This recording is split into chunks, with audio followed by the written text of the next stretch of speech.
Hi, today's video is about issues affecting Microsoft Outlook after a recent Windows update. Microsoft recently released a Windows 11 cumulative update called KB5074109. And after installing this update, many users began reporting problems with Microsoft Outlook, especially the classic desktop version. The main issue is that Outlook freezes or becomes unresponsive. In some cases, Outlook doesn't close properly and continues running in the background.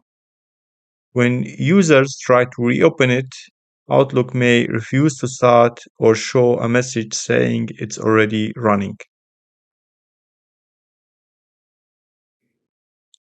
This problem affects mainly users with pop email accounts, and in most cases, Outlook worked normally before the update was installed. Let's see Microsoft Forum. So, some users reported the problem, as you can see here on the questions. We have Outlook issues since the 14th of January, and we have a couple of comments and answers.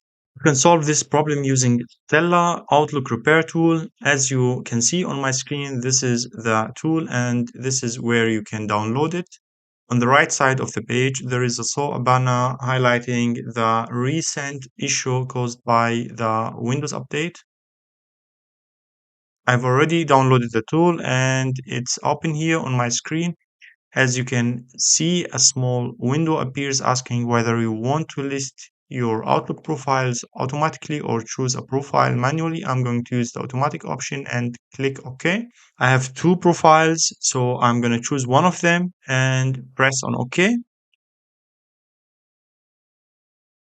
Now, as you can see, all my emails are back. From here, I can save the repaired data and choose where I want to store it. If you want to download the Stella Outlook Repair tool, I will leave the link in the description below. You can also find a clear step-by-step explanation on the download page showing how to use the tool properly. If you have any question, feel free to leave a comment and I will be happy to help. Thanks for watching and I'll see you in the next video.